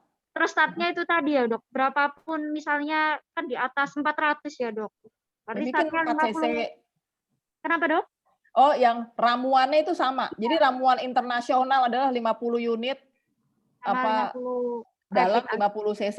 Tapi yang kita pakai ngedrip bukan insulin basal ya. Yang kita pakai ngedrip adalah insulin yang rapid acting ya. Kalau nggak ada siring pump, biasa pakai infus pump dulu kalau nggak salah 50 boleh banding 500 ya. 500 banding 500. Tapi kan kita kalau pakai infus pump naikinnya lebih tinggi cairannya banyak kan Nul? Iya, lebih repot. Tapi sayangnya kalau nggak ada siring pump sering banyak tuh di daerah masih belum ada siring pump ya. Atau masih berebutan sama pasien lain. Jadi tapi gini, syarat kita ngedrip adalah apa? Syarat ngedrip adalah harus bisa cek harus ada gula darah stick. Iya. Harus ada GDS stick baru kita boleh ngedrip. Tapi kalau saya bilang orang Lombok ini kan remote area, tanya tuh sama si Yuli itu. Di peta kagak ada. Apinya ada siring pump, merek Terumo lagi. Kemudian ada GDS stick. Jadi waktu lagi saya baru datang itu dulu, saya baru datang ya, tahun 2011 itu tuh saya bilang siring pump ada nggak? Nggak ada. Terus ada yang bilang ada, saya kasih tahu bentuknya kayak gini. Oh ada dok, di gudang banyak. Udah ada di gudang, kagak ada yang pakai aja. Jadi jangan-jangan ada di rumah sakitnya gitu. Tapi nggak dipakai, nggak digunakan semestinya. Mungkin. Ya dok, ya terima kasih banyak dok. Ya. Ini yang nanya Indah ya Nul, Indah ya Nul. Indah dari mana ya satunya Indah? Dari UI dok dulu. Tahun berapa, Nek? Oh, oke. Angkatan berapa, Indah? Angkatan 2012, Dok. Oke. Oke. Ya. Ada lagi? Di sana udah, ya sama-sama. Dr. Zaki, saya udah maghrib belum? Belum. 541 belum. Oke, silahkan. Yang mau bertanya lagi? Mahasiswa FK UIN, ayo. Siapa mau tanya? Bingung nggak sih itu? Nanti yang koas mungkin bisa sambil discussion ya. Kalau sambil jalan diskusinya. Tapi dari materi yang disampaikan waktu mahasiswa udah kebayang juga kali ya? Bari gimana Bari? Coba cerita Bari. Bari. Ya, baik. Maaf, Dok. Kamu udah belajar terapi insulin waktu di ini belum? Oh iya, mungkin pernah diajarkan, Dok. Namun untuk yang aplikatif di klinik belum terlalu mendalam, Dok. Jadi mungkin tadi mohon maaf belum terlalu paham juga untuk beberapa mungkin dari alurnya ya. Untuk mungkin di FKTP yang satu itu kan belum terlalu ngeh gitu, Dok. Belum terlalu belum terlalu jelas bagaimana kami pahamnya alur dari bagaimana ketika orang diabetes mellitus pertama kali di puskesmas, Dok, apakah langsung dirujuk atau dokter umum itu dapat menangani pasien tersebut gitu, Dok. Ya, itu saja sih, Dok, yang pernah kami dapatkan. Oke. Oke, terima kasih. Kalau untuk inisiasi insulin memang harus dokter spesialis. Tapi untuk titrasi itu dokter umum harus bisa. Pas rujuk balik ke puskesmas ya. Ya. Jadi kayak tadi kan yang pertanyaannya Indah kan, kalau misalnya pokoknya gini, kalau misalnya gula darah puasanya yang tinggi itu tuh yang kita permainkan basal. Jadi kita capai dulu basalnya dulu, kita dapat dulu target gula darah basalnya baru kita dapat. Taunya gimana? Cukup apa enggak insulin basalnya? Itu kita cek gula darah puasanya.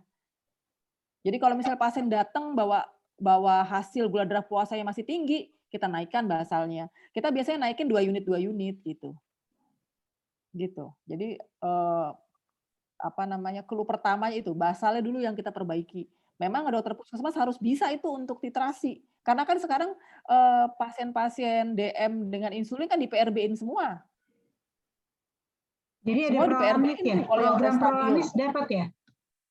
Ya, nah kalau program Prolanis kan dia ada sambilan senam-senam segala macam gitu kan. Tapi memang kan gula darahnya seringnya diperiksa sesaat. Padahal kan seharusnya kan 2 kali ya? Kan, ya harusnya ya sebelum ya itu harusnya SMBG 4 kali sampai 7 kali sehari harusnya. Oke. Siapa lagi yang mau bertanya, teman-teman? Ada lagi? Masih bingung kali ya? Gak apa-apa ya, untuk masukan dulu. Nanti pelan-pelan kita coba. Nanti kapan-kapan pakai kasus kali ya, biar lebih jelas ya. Pakai kasus. Dari Dokter Ika, ada yang mau tambahin mungkin tentang geriatri, pengalamannya? Ya Mbak, maaf aku nggak pakai gambar ya Mbak, nggak pakai video. Sebenarnya sih kalau buat lansia seperti yang tadi udah dipaparin sama Mbak Zakiah juga ya, cuma memang intinya resiko hiponya lebih tinggi. Jadi untuk lansia kita biasanya ada parameter yang disebut dengan frailty, jadi rentah ya. Jadi kalau lansia itu pemilihan OHO-nya itu sangat ditentukan yang pertama tentu organ ya. Kan kalau lansia itu lebih banyak gangguan organnya, bisa gangguan ginjal, bisa gangguan hati ya. Kemudian yang kedua itu adalah kemampuan kognitif pasien. Makanya kalau pasien lansia itu biasanya di puskesmas sudah diajarin ya Mbak Nuli ya, Mbak Zakiah. Jadi cara menilai apakah pasien ini mampu untuk diberi tanggung jawab minum obat apa enggak gitu ya. Biasanya bisa pakai CDT ya. Jadi CDT itu membuat jam pasiennya. Jadi suruh membuat jam. Nanti kalau dia mampu skornya memenuhi berarti dia mampu bertanggung jawab terhadap obatnya gitu. Nah, terus kemudian lansia itu karena perubahan organ mereka lebih mudah untuk hipo. Jadi kita tidak pernah lagi memberikan glibenclamid terutama pada pasien-pasien yang sudah frail. Gimana sih menilai pasien frail? Renta itu ada skornya juga ya, sebenarnya sudah ada tuh di skor layak vaksin itu ada namanya skor frail score ya. Frail score itu 5 pertanyaan yang mudah ya. Yang pertama Itu apakah bisa naik turun tangga, yang kedua bisa berjalan 200 meter, kemudian yang ketiga apakah cepat lelah, yang keempat apakah memiliki 5 dari 11 penyakit, dan yang terakhir dan yang kelima itu ada penurunan berat badan atau tidak ya. Nah itu kalau misalnya pasien yang memenuhi kriteria bahkan pre-frail itu kita harus mulai hati-hati memberikan obat-obatan karena efek sampingnya lebih tinggi. Jadi kalau misalnya memang agak susah nih Mbak kalau di puskesmas ketemu pasien yang sudah geriatri tapi gulanya tinggi. Nah disarankan tadi kata Mbak Zakia ya lebih baik insulin ya dibandingkan dengan glibenclamid. Mungkin insulinnya yang short acting tapi kan tidak semua bisa pakai gitu. Jadi pemilihan obat insulinnya itu pemilihan obat gulanya itu sebaiknya jangan yang jangka panjang. Intinya itu, kemudian jangan yang efek hiponya tinggi ya, misalnya seperti yang glibenclamid yang kerjanya itu akumulasi seperti itu. Terus kita biasanya kalau yang pakai guideline terbaru mungkin Perkeni juga ya yang diada itu kalau misalnya pasiennya frail kita pakai standar HbA1c-nya berbeda. Jadi nggak pakai yang 6,5, 7 lagi bahkan kita 8 ya Mbak Zakia ya. Yang rentak tuh bisa sampai HbA1c 8. Jadi kalaupun gula darah 250 ya udah nggak apa-apa gitu loh. Karena lebih bahaya, lebih sereman hipo dibandingkan agak hiper sedikit ya. Jadi begitu sih panduannya mungkin nanti kapan-kapan kalau memang berminat kita bisa belajar gimana caranya melakukan CGA sederhana di puskesmas. Jadi ini juga berlaku untuk pasien-pasien yang dapat obat apapun termasuk obat tensi, obat gula ya. Jadi agak unik lah pokoknya kalau lansia itu ya. Kemudian juga untuk bolus-bolus IV seperti yang tadi dilakukan misalnya di puskesmas efeknya tuh bisa yang langsung drop gitu loh, langsung nanti delirium seperti itu. Jadi memang harus lebih hati-hati sih intinya. Jadi pemantauannya aja. Mungkin gitu ya Mbak Zakia dan Mbak Nuli, Dokter Zakia dan Dokter Nuli ya. Ya terima kasih. Dokter Ika itu yang frailty itu yang FRAIL itu bukan sih? Iya betul. Jadi jadi itu kan FRAIL score yang ada di kelayakan vaksin itu loh ya, Dokter Zakia.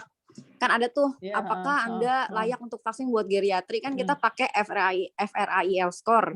Nah itu sebenarnya untuk nunjukin tuh pasiennya sebenarnya rentak apa enggak. Kan ada 3 tuh ya. Ada 3 tuh ada fit itu kalau skornya 0, terus kalau 1 sampai 2 itu pre-frail, prarentak. Nah, yang skornya 3 ke atas yang nggak boleh vaksin. Nah, itu rentak. Jadi kalau rentak itu artinya dia udah ada ketidakmampuan tubuh untuk mengatasi efek samping ya. Jadi kita nggak bisa prediksi efek sampingnya kalau pada yang rentak. Nah itu bisa dipakai teman-teman di puskesmas untuk menilai pasien kita ini udah masuk ke rentak, yang artinya mudah terjadi efek samping, mudah terjadi perawatan kembali, mudah terjadi gangguan di kedepannya gitu ya. Itu pakai skor itu aja Mbak, bisa kita pakai untuk semua penyakit. Jadi untuk nentuin nih lansianya, oke ini pasiennya rentak, berarti kalau rentak itu mungkin juga buat prognostik, misalnya mau dilakukan informed consent ya, pasien mau bedah gitu, terus pasiennya rentak, nah informed consent kita berarti ini pembedahannya resikonya tinggi. Udah ada tuh penelitiannya di RSCM, kalau pasiennya masuk rentak, itu berarti dia high risk untuk terjadi komplikasi post operasi misalnya ya. Cuma memang itu dia sederhana. Jadi FRAIL score itu screening awal sebenarnya. Jadi idealnya habis di screening awal itu ada lagi tambahan pemeriksaan. Cuma secara garis besar kalau kita ketemu pasien, dia jalannya udah pakai tongkat, kemudian dia penyakitnya udah banyak, intinya gitu deh ya. Badannya udah shrinking kan biasanya kalau lansia ada yang udah kurus gitu ya. Nah itu udah masuk rentak tuh. Nah kalau udah rentak berarti targetnya beda, terapinya tidak agresif lagi, kemudian value-nya beda. Jadi lebih kepada bukan penyembuhan tapi quality of life seperti itu sih. Mungkin di ADL ya Dokter Ika ya. Sekarang kita pakainya FRAIL aja ya. Iya dok, jadi ADL tetap dok, kalau ADL itu kan activity daily living ya, kemandirian. Tapi berhubungan, jadi biasanya pasien yang rentak itu ada yang ADL-nya masih mandiri. dia masih bisa mandi karena sendiri, terbiasa aja. masih karena itu kalau ADL kan dipakai buat yang penting dia bisa hidup mandiri di rumah gitu ya. Tapi dia nggak ada komponen yang jalan jauh 200 meter. Ya. Jadi kalau FRIL tuh ada komponen di dalamnya, ada komponen ADL-nya, ada komponen IADL-nya itu yang aktivitas sehari-hari keluar, Dengan jalan telepon kaki. gitu-gitu ya? Iya betul.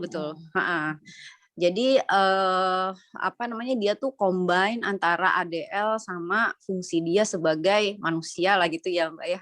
Jadi sekarang itu konsepnya lebih kepada FRIL itu sebagai screening awal di mana-mana. Nah ADL itu tetap kita gunakan itu nanti buat menentukan target perawatan, kemudian dia juga buat menentukan caregiver-nya.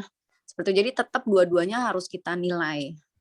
Ya, jadi gitu. Terus ya gitu deh. Jadi intinya sekarang itu kalau menggunakan obat itu sama dengan obat antihipertensi di ESC guideline ya, kalau kita baca atau di AHA guideline yang terbaru. Terus juga sama di ADA itu pakainya konsep frailty juga. Jadi kalau udah frail itu berubah deh semua guideline. Jadi udah nggak pakai standar yang anak muda lagi. Intinya itu mudah-mudahan. Targetnya lebih tinggi ya.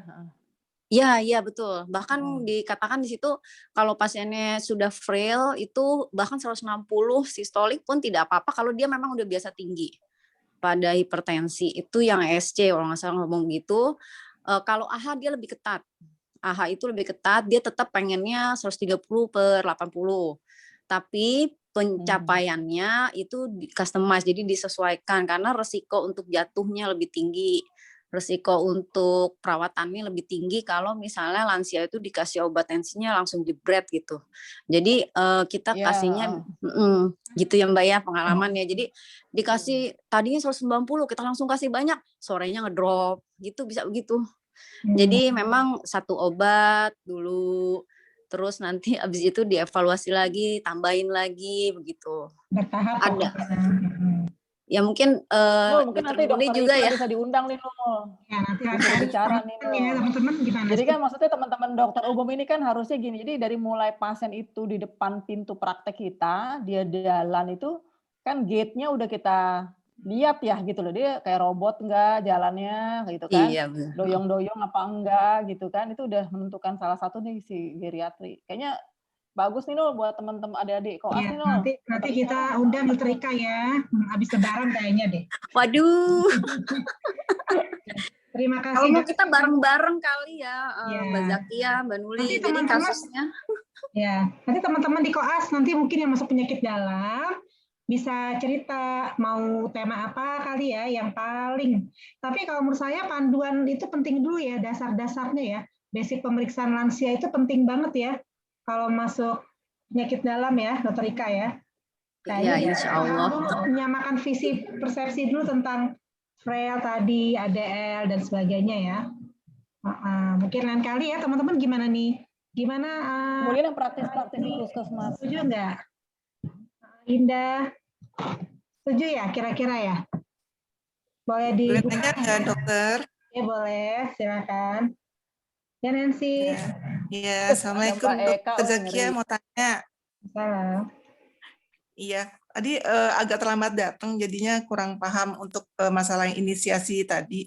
Untuk pemberian insulin pada pasien yang baru datang, kita berikan insulin itu misalnya pasiennya tidak dalam keadaan gawat darurat atau standar vital yang stabil, itu kita bisa memberikan insulin atau boleh memberikan dengan 10 unit dosis insulin gitu Dokter Zakia, atau pertanyaan yang lainnya, misalnya pasien sudah menggunakan obat-obatan OAD dengan 3 macam obat, lalu gula darah tidak turun juga gitu. Nah itu kapan kita memberikan insulinnya, lalu targetnya sampai kapan insulin kita berikan.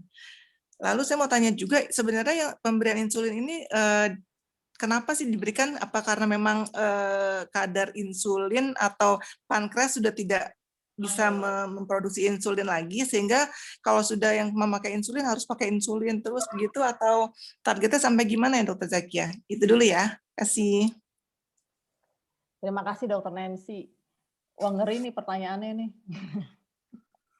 Jadi yang pertama kan sesuai ini ya, konsensus Perkeni ya. Jadi kalau misalnya pasien awal ternyata HbA1c-nya udah lebih dari 9, itu kita boleh langsung kasih insulin. Ya yang kita kasih pertama kali insulin basal, metformin juga dikasih. Boleh Nen kalau misalnya HbA1 ada data HbA1c-nya memang lebih udah tinggi gitu. Nah, tapi kalau misalnya ya, tapi kan banyak ini ya, kalau pengalaman saya tuh agak sulit untuk menginisiasi insulin. Mereka pasti pengen mau coba pakai rata-rata ya, pasien saya di sini mereka mau coba dulu pakai OAD dulu gitu. Nah, sedangkan kalau misalnya kalau saya sih ya, saya sering bilang sama pasien-pasien yang BPJS gitu. Kalau misalnya udah HbA1c-nya tinggi banget, udah gitu kemudian dia masih belum mau pakai insulin gitu ya. Saya bilang tuh biasanya karena obat kita nggak bisa bilang ya generik sama dengan paten gitu ya, agak sulit kita mau bilang kayak begitu gitu. Nah, sedangkan obat-obat BPJS kan generik semua gitu. Yang ada di tempat saya itu aja, itu adanya cuma apa ya? Metformin ada, terus sulfonylurea aja nggak lengkap, paling ada glimepirid ada, terus ada gliclazid ada, ini di rumah sakit saya ya, kemudian TZD ada, tapi di PPI-4 inhibitor kadang ada, kadang nggak ada gitu. Nah itu TZD juga kadang ada, kadang nggak ada, berarti kita hanya mengandalkan yang glimepirid dengan si metformin doang gitu. Lantas, akarbose ada. Tapi kalau misalnya kita udah pakai glimepirid misalnya 4 mili gitu ya, terus dengan metformin 3 kali 500 nggak bisa turun juga, ya gimana caranya? Gitu kan. Memang yang paling bagus kita mulai langsung basalnya insulin gitu. Terus, itu akan lebih menyelamatkan itunya ya, pankreasnya ya, kalau kita langsung berikan insulin. Iya, maksudnya komplikasi kronis secara umum juga gitu kan. Terus kan kayak saya bilang kita tuh nggak mungkin karena keterlambatan itu ya, makanya kita capaian di dunia kita tuh rapotnya merah banget gitu, A1C gitu. Mungkin terbiasa karena kita juga kadang-kadang ragu-ragu untuk mau menginisiasi gitu. Misalnya cara menyuntikkannya, dan memang banyak keterbatasan sih Nen. Jadi idealnya ya orang yang pakai insulin itu harus bisa SMBG, harus bisa self monitoring blood glucose. Kenapa begitu? Karena masa sih dia pakai insulin, kita koreksinya sebulan sekali, ya kan? Ya kita harus lebih cepat. Seminggu bisa 10 hari pakai insulin, kita langsung cek tuh gula darah puasanya untuk mendapatkan dosis basal yang pas gitu kan. Sebulan kemudian. Lagi itu kan nggak menggambarkan. Misalnya dia mau periksa itu dia makannya ditahan-tahan gitu ya. Ya bisa tuh bagus tuh basalnya, tapi setelah periksa dia misalnya makannya loss lagi misalnya gitu. Tapi kalau dengan saya beberapa pasien sih bawa SMBG gitu, bisa datang 2 minggu, bisa datang bawa SMBG, itu bisa kita bisa kita kita bisa naik-naikin gitu pelan-pelan, kita bisa bilang oh ini titrasi dulu gini-gini. Nanti lama-lama pasiennya jadi bisa titrasi sendiri tuh Nen, sampai akhirnya dapat dosis basalnya. Nah kalau ditanya sampai kapan pakai insulin, misal pasiennya datang dengan ulkus ya, terus kita pakai insulin. Nah, kemudian misalnya terakhir-akhir dia tinggal pakai misalnya ya, tinggal kan setelah kondisi akutnya perbaikan kan biasanya kebutuhan akan insulin turun tuh ya kan. Ada nih pasien misalnya yang tinggal akhir-akhir tinggal pakai lantus 10 aja, bagus gitu dia ya, maksudnya terkontrol gitu kan, baik prandial maupun basalnya. Nah, yang kayak gini kalau misalnya dia udah bagus itu bisa kita coba ganti ke ke pakai OAD gitu. Tapi kalau misalnya dosis udah besar, misalnya insulinnya lantus 1 kali 20, apidra 3 kali 12, ya udah susah sih kalau mau kita switch ke basal lagi. Kita switch ke OAD lagi karena udah tinggi sekali dosis insulinnya yang dia pakai. Gitu. Sambilan sih kita kontrol diet ya kan, terus lihat aktivitasnya dia, sedentary lifestyle bagaimana, itu sambilan itu sih kita kerjain semua juga. Gitu. Oke. Kalau ada dokter dokter penyakit dalam endokrin yang langsung mereka tuh langsung pakai insulin gitu loh, dengan alasan katanya ya untuk menyelamatkan, supaya pankreasnya biasa istirahat gitu. Jadi kita harus pakai insulin. Itu sebenarnya benar ya juga ya? Ya benar kalau saya bilang. Oh, oke deh. Tapi kan bukan yang pada HbA1c misalnya 8, misalnya HbA1c-nya 9 ya. 7,5. Ya kita sih boleh insulin nggak wajib ya. Tapi kan di Perkeni itu sekarang Lantus tuh udah nggak insulin basal tuh nggak lama-lama loh. Dari awal tuh udah ada insulinnya. Saya nggak ini sih ada nih ya kan di Perkeni itu, guideline Perkeni itu awal-awal udah pakai insulin. Oke, ya. Makasih Dr. Zakia. Sama-sama Dr. Nancy. Makasih Dr. Nancy. Dr. Zakia, saya udah maghrib ya, kayaknya udah harus selesai. Udah mau ya? maghrib ini. Mungkin teman-teman kalau ada pertanyaan nanti silakan boleh japri ke saya, nanti saya sampaikan ya untuk menjawab nanti di chatting WA ya. Baik, teman-teman sekalian, alhamdulillahirrahmanirrahim ya, sudah selesai pembahasan kita tentang terapi insulin dan masalah-masalahnya. Semoga memang masih penasaran, teman-teman bisa baca ya, dan juga nanti yang di rumah sakit atau di puskesmas bisa ibarat itu mencatat apa-apa saja sih yang kayaknya masih belum bisa atau masih bingung, nanti silahkan untuk didiskusikan lagi. Nah, untuk teman-teman mahasiswa atau koas yang sudah mau ke rumah sakit, jangan lupa tadi baca lagi, kemudian nanti kalau udah dikelompokin, nanti kita bisa diskusikan lagi. Kalau boleh, Dr. Zakia, boleh nggak katanya slide-nya di-share, boleh nggak? Tapi nanti mungkin dipilih-pilih dulu kali ya. Ya, terlalu slide-nya Sanofi. Nanti nggak apa-apa, yang tadi bagus tuh, Dr. Zakia, yang tadi tentang keseimbangan, tadi cara kerja insulin, yang gitu-gitu boleh juga ya, kalau emang tidak berkeberatan. Baik, kita bersyukur sekali. Terima kasih Dr. Zakia ya atas kehadirannya. Semoga Allah memberikan balasan untuk ilmunya. Sangat bermanfaat sekali buat kita semua. Terima kasih Dr. Ika atas masukan-masukannya dan teman-teman yang sudah bertanya. Terima kasih. Mari kita tutup dengan baca hamdalah yuk. Alhamdulillahirrabbilalamin. Istighfar, astagfirullahaladzim, dan doa penutup majelis. Subhanakallahumma rabbana wa bihamdika asyhadu alla ilaha illa anta astaghfiruka wa atubu ilaik.